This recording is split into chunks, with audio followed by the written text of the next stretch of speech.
And it's legal counsel time on this Wednesday morning, 8:30 right now. 436-1212 is the number to call if you have a legal question. We have Chris O'Hara joining us today to take your questions. Good morning, Chris. Thanks for coming in. Appreciate it. Thanks for having me. I think we have a caller on the line. Good morning, and what's your question for Chris? Hi, I had spinal cord damage done during an operation.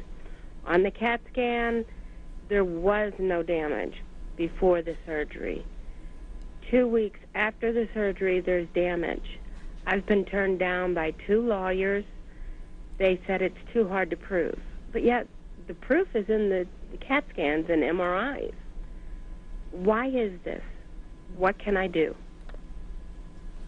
Well, generally when you're speaking of those, I mean, you're looking at a civil case, and a case obviously where you're trying to sue doctors in that they've done something wrong. Certain lawyers, I mean, I can't speak obviously for the ones that you've spoken to, but those cases tend to be very, very expensive. And so a lot of times the money that the lawyer has to put up front in the very beginning of it is very substantial, because they've got to get another doctor's opinions and experts, and those cases are very, very, very expensive.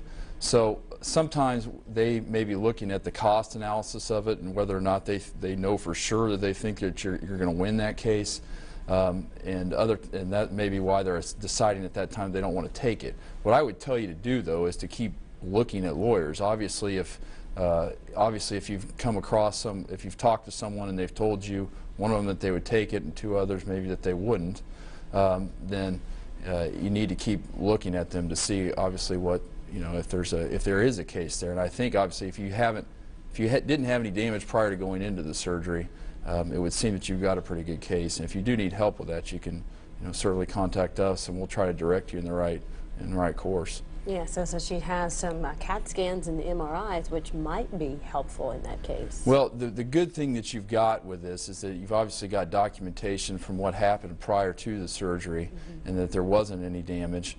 And if there is now, obviously, a spinal injury is very, very serious. And you've also got to get an attorney that's willing to take on the doctors, and unfortunately, not all of them are. So it may just be that I don't know that maybe you haven't talked to the right one for you, but I would encourage you to not give up and to keep trying, because I would think that there's someone out there that would be willing to take that case on. Okay. We sure appreciate your call. Thanks for calling. We have time for another call. Good morning. Would you have a question for Chris O'Hara? Yes, I was wanting to know what kind of my rights would be for to get my grandparents' rights. I have raised this child since she's been like a month old, and my son, he has they never remarried. It's just like they had this child out of wedlock or whatever. They didn't get married, but I've been raising this child since she was like a month old, and now she's 6 years old. And the mom now doesn't want me to be able to see her at all. And I have documentation where I've had her since, from day one. And I was just saying what could I do to get my grandparents' rights.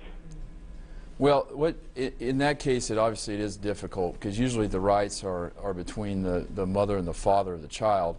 But if you've had substantial contact with the child in raising it, and when it was growing up, then there is an argument that you could possibly be able to still maintain contact with the child. Probably the best avenue for you is to obviously have your son, have him try to fight for his rights for the child, and hopefully in doing with that he can also do the same for you, because really the people with obviously the most interest in the child are the mother and the father. And when you're trying to fight as a grandparent for rights from a mother, it becomes very difficult. I would think that probably the best avenue for you would be to have your son contact an attorney and see if he can fight for his rights for the child, and in doing so for him also do the same for you. All right, thank you for your question. Sure appreciate it. Call us next week, folks. On Wednesday, we'll have Charlie back, and he'll be answering questions, or maybe Chris will be back. Thanks for coming, Chris. Sure appreciate it. Thanks for having me. All right, have a good day.